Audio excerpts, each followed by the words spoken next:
Hello. तो आज हम बात करने वाले हैं एक सुपर इंटरेस्टिंग फाइनेंशियल शोडाउन के बारे में।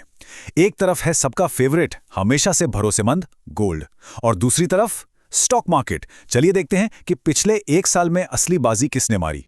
तो सीधे पॉइंट पर आते हैं। पिछले साल गोल्ड ने कमाल के रिटर्न्स दिए हैं, इसमें तो कोई डाउट ही नहीं है। पर सवाल ये है कि क्या ये सबसे बेस्ट इन्वेस्टमेंट था, या मार्केट में कोई ऐसा छुपा रुस्तम भी था जिसने गोल्ड को भी पीछे छोड़ दिया? यही हम आज पता लगाने वाले हैं। अच्छा, तो सबसे पहले शुरुआत करते हैं गोल्ड की कहानी से। देखिए, पिछले एक साल में गोल्ड इन्वेस्टर्स के लिए सचमुच एक शाइनिंग स्टार बनकर उभरा है। और इस कहानी को समझने के लिए हमारा स्टार्टिंग पॉइंट है अक्षय तृतीया।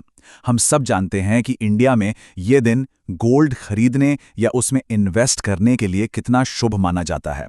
तो हम पिछली अक्षय तृतीया यानी 30 अप्रैल 2025 से अपने एनालिसिस को शुरू कर रहे हैं, क्योंकि तब बहुत से लोगों ने इन्वेस्ट किया होगा। तो उस दिन से लेकर आज तक गोल्ड ने कितना रिटर्न दिया? इसका रिटर्न रहा है लगभग 60%। सोचिए, 60% का जबरदस्त रिटर्न।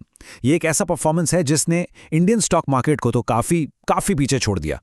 चलिए अब जरा सिक्के का दूसरा पहलू देखते हैं। जब गोल्ड इतना चमक रहा था, तब हमारे स्टॉक मार्केट का क्या हाल था? सच कहूं तो मार्केट उस दौरान काफी ठंडा पड़ा हुआ था, बिल्कुल सुस्त। तो उसी टाइम पीरियड में निफ्टी 50 यानी इंडिया की टॉप 50 कंपनीज ने कितना रिटर्न दिया? सिर्फ 0.56%। जी हां, आपने सही सुना, 1% से भी कम। गोल्ड के 60% के सामने ये तो कुछ भी नहीं है। और यहां पिक्चर बिल्कुल क्लियर हो जाती है। एक तरफ गोल्ड का इतना ऊंचा ग्राफ और दूसरी तरफ निफ्टी 50 का परफॉर्मेंस जो लगभग फ्लैट है। मतलब इससे साफ दिख रहा है कि स्टॉक मार्केट गोल्ड से कितना ज्यादा पीछे रह गया। पर रुके, कहानी यहां खत्म नहीं होती। अब आता है असली ट्विस्ट। सवाल यह है कि क्या इस सुस्त मार्केट में भी कोई ऐसा था जो ना सिर्फ गोल्ड को टक्कर दे सका बल्कि उसे हरा भी सका? और इसका जवाब है हाँ, बिल्कुल। इसी सुस्त मार्केट में कुछ ऐसे स्टॉक्स थे जिन्होंने गोल्ड के रिटर्न्स को न सिर्फ मैच किया बल्कि उस रेस को जीत भी लिया, उसे पीछे छोड़ दिया। तो कौन है ये चैंपियंस? ये दो स्टॉक्स थे, श्री फाइनेंस और हिंडाल्को इंडस्ट्रीज। श्री फाइनेंस ने लगभग 69% की जंप मारी और हिंडाल्को इंडस्ट्रीज ने 67% की शानदार बढ़त दिखाई। तो अब नतीजा बिल्कुल साफ है। गोल्ड के लगभग 60% के रिटर्न के सामने ये दोनों ही स्टॉक्स आगे निकल गए। इससे एक बात तो प्रूव होती है कि अगर सही स्टॉक पिक किया जाए तो मार्केट चाहे सुस्त भी हो, फायदा हो सकता है। अच्छा, तो श्री फाइनेंस और हिंडाल्को तो आगे निकल गए, लेकिन इनके अलावा भी कुछ और स्टॉक्स थे जिन्होंने पिछले एक साल में इन्वेस्टर्स को अच्छे खासे रिटर्न्स दिए, भले ही वो गोल्ड को बीट ना कर पाए हों। जैसे कि टाटा स्टील, इसमें 53% की तेजी आई, और भारत इलेक्ट्रॉनिक्स लिमिटेड, जिसे हम BEL कहते हैं, उसमें भी 46% का राइज देखा गया।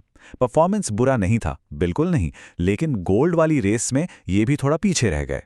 अब एक बहुत इंपॉर्टेंट सवाल, क्या इन चैंपियन स्टॉक्स का परफॉर्मेंस सिर्फ एक साल की ही बात थी, या ये लॉन्ग टर्म में भी अच्छा परफॉर्म करते आए हैं? चलिए जरा लंबी अवधि का यानी लॉन्ग टर्म पर्सपेक्टिव देखते हैं। और यहां के नंबर्स तो काफी इंटरेस्टिंग है। श्री फाइनेंस ने पिछले 2 साल में दिया 115% का रिटर्न और 5 साल में 275% के मल्टी बैगर रिटर्न्स। वाह! वहीं दूसरी तरफ हिंडाल्को ने भी 2 साल में 70% और 5 साल में अपने इन्वेस्टर्स को 179% का जबरदस्त रिटर्न दिया है। तो आखिर में सवाल वहीं आ जाता है, शुभ मौकों पर इन्वेस्ट करना क्या ये सिर्फ एक ट्रेडिशन है, या फिर परफॉर्मेंस से भी इसका कोई लेना देना है? देखिए, जैसा हमने देखा, परंपरा अपनी जगह है, लेकिन डेटा ये दिखाता है कि अगर सही रिसर्च और एनालिसिस किया जाए तो स्टॉक मार्केट में भी, मार्केट कैसा भी चल रहा हो, कमाल के मौके मिल सकते हैं।